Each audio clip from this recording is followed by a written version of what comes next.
Welcome to all. Exercise 2.3 ல fourth sum பார்க்கணும்னா solve அப்படின்னு கொடுத்துருக்காங்க. First subdivision 3 into x minus 2 divided by 5 less than or equal to 5 into 2 minus x divided by 3 அப்படி கொடுத்துருக்காங்க. So இதை solve பண்ணி x எதுலேருந்து எது வரைக்கும் இருக்குன்னு சொல்லணும். ஸோ given that எழுதியாச்சு 3 into x minus 2 divided by 5 less than or equal to 5 into 2 minus x divided by 3. என்ன பண்ணலாம் பாருங்க, நம்பரை கிராஸ் பண்ணிக்கலாமா? இந்த 5 டினாமினேட்டர்ல இருக்கா, இங்கிட்டு கொண்டு வந்து நியூமரேட்டர் ஆயிரும். So 5 into 5 25.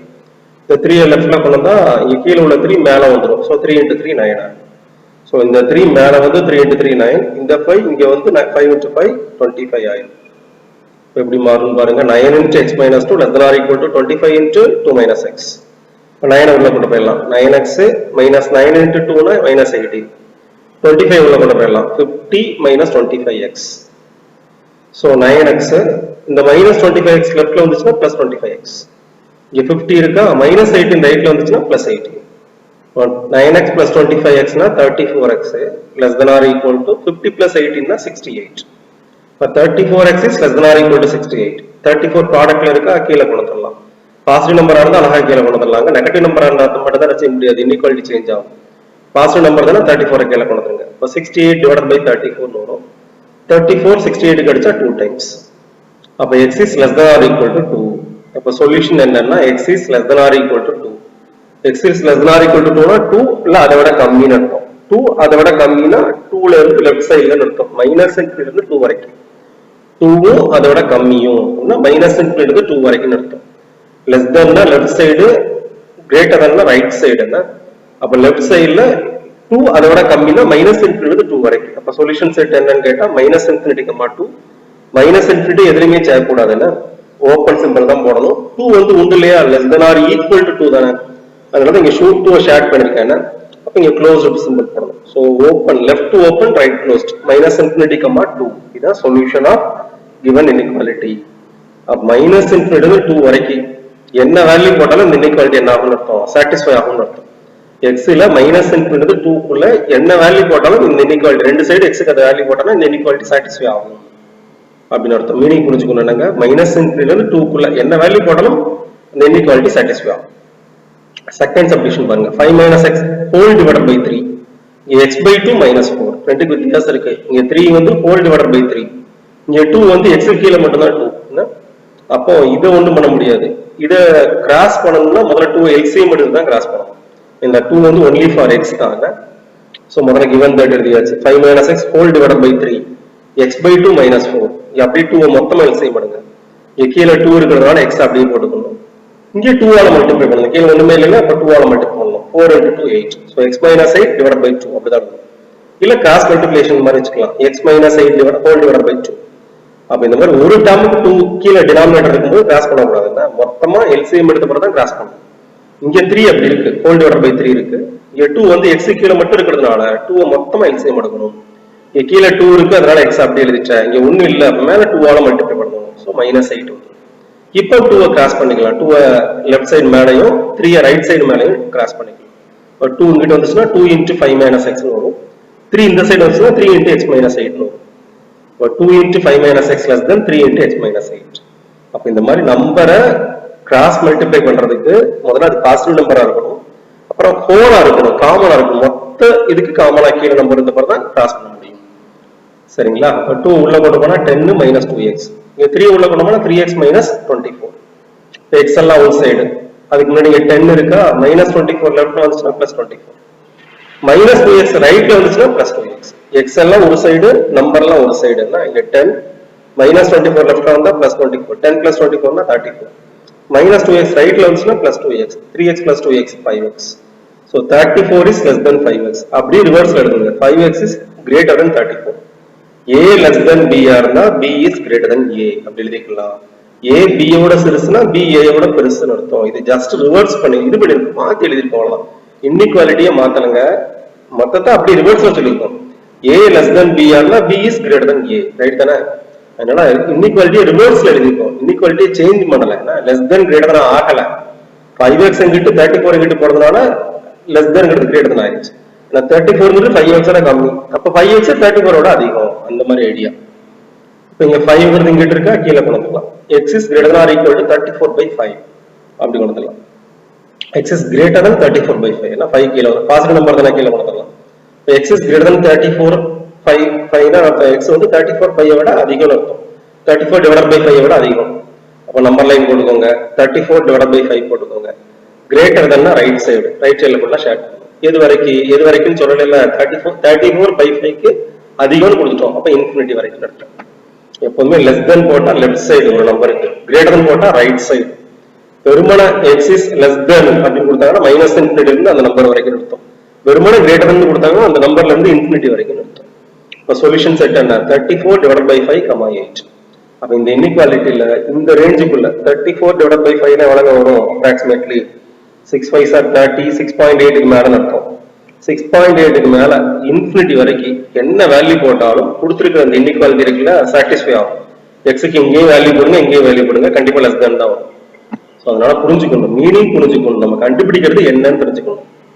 இந்த இன்டர்வலுக்குள்ள உள்ள அத்தனை வேல்யூஸுக்குமே அந்த இன்இக்வாலிட்டி என்ன ஆகும், சாட்டிஸ்ஃபை ஆகும். அடுத்து பாருங்க, 5th question, ஒரு word problem. To secure A grade, one must obtain an average of 90 marks or more in 5 subjects. A grade, grade system follow பண்றாங்கன்னு வச்சுக்கோங்க.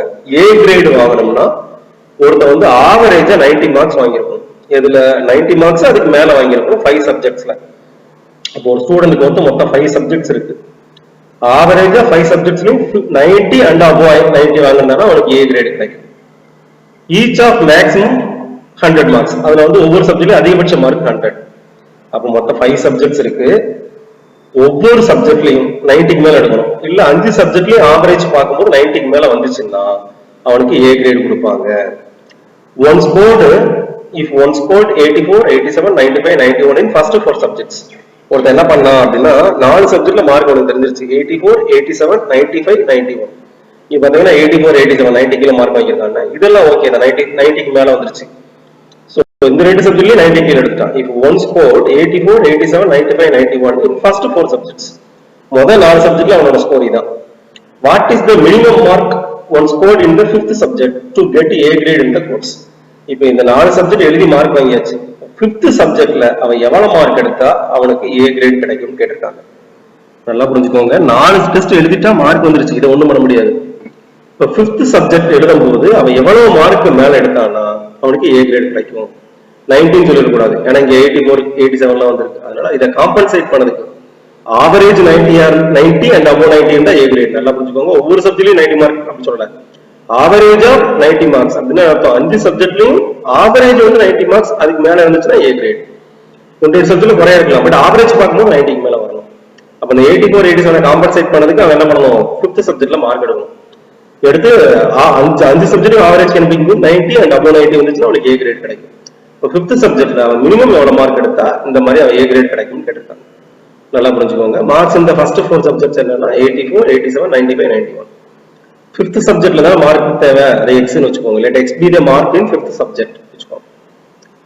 ஆவரேஜ் மார்க் எவ்வளவு, ஆவரேஜ்னால என்ன அர்த்தம், எல்லாத்தையும் ஆட் பண்ணி நம்பர் ஆஃப் டர்ம்ஸால டிவைட் பண்ணணும். மொத்தம் 5 சப்ஜெக்ட், 4 சப்ஜெக்ட் மார்க் தெரியும், 84, 87, 95, 91. 5ஆவது சப்ஜெக்ட் X ன்னு வச்சுக்கோங்க. 5 சப்ஜெக்ட்ஸ் ஆட் பண்ணி 5 ஆல டிவைட் பண்ணா அதுக்கு பேர் தான் ஆவரேஜ். எப்பவுமே ஆவரேஜ் அப்படின்னாலே sum of the items divided by number of the items. மொத்தம் எத்தனை அதை டோட்டல் போடணும், எத்தனை இருக்கோ அதனால டிவைட் பண்ணணும். Sum of the items divided by number of the items. இப்போ sum of the subjects 84 plus 87 plus 95 plus 91 plus இந்த 4 சப்ஜெக்ட் மார்க் தெரியும், 5ஆவது சப்ஜெக்ட் மார்க் X ன்னு வச்சிருக்கேன். இதெல்லாம் ஆட் பண்ணி 5 ஆல டிவைட் பண்ணணும், அதான் ஆவரேஜ். இதெல்லாம் ஆட் பண்ணா 84, 87, 95, 91 டோட்டல் போட்டா 357 வருது. So 357 plus X divided by 5, இது அவனோட ஆவரேஜ் மார்க். நல்லா புரிஞ்சுக்கோங்க, ஆவரேஜ்னா 5 சப்ஜெக்ட்ல ஆவரேஜ் வேணும்னா 5 சப்ஜெக்ட்ஸ் ஆட் பண்ணி 5 ஆல டிவைட் பண்ணணும். 4 சப்ஜெக்ட் மார்க் தெரியுது, அதை அப்படியே பிளஸ் பண்ணிக்கலாம். 5ஆவது சப்ஜெக்ட் X, அதனால பிளஸ் X ன்னு போட்டுக்கலாம். இந்த 4 சப்ஜெக்ட் டோட்டல் போட்டீங்கன்னா 357 வருது. 357 plus X whole divided by 5, இது ஆவரேஜ். பட் என்ன சொல்லிருக்காங்க, for getting A grade average must be 90 or more than 90. அவன் A grade வாங்கணும்னா ஆவரேஜ் மார்க், 5 சப்ஜெக்ட்லயும் ஆவரேஜ் மார்க் இந்த இருக்குல்லையா 357 plus X divided by 5, அதான் ஆவரேஜ் மார்க். அது 90 ஆவோ இல்ல அதுக்கு மேலே இருந்தா அவனுக்கு A grade. Average mark is greater than or equal to 90. 90 or more than 90 ன்னு அர்த்தம், greater than or equal to 90. 90 mark வாங்கினாலே average இது கொடுத்துருவாங்க, ஏ கிரேட் கொடுத்துருவாங்க. 90க்கு மேல ஆவரேஜ் மார்க் எவ்வளவு இருந்தாலும் ஏ கிரேட் தான். So average mark is greater or equal to 90 இருக்கணும். இப்போ எது கிரேட்டர் ஆர் ஈக்குவல் டு 90 இருக்கணும்? 357 பிளஸ் எக்ஸ் பை 5 இருக்கு இல்லையா, கிரேட்டர் ஆர் ஈக்குவல் டு 90 இருக்கணும். ஸோ 5 கிராஸ் பண்ணிக்கோங்க, 5 பாசிட்டிவ் நம்பரை கிராஸ் பண்ணலாம்னா 357 plus x greater or equal to 90 into 5. 90 into 5னா 450 எடுத்தோம்னா 5 கிராஸ் பண்ணியாச்சு. 90 இன்ட்டு 5 450.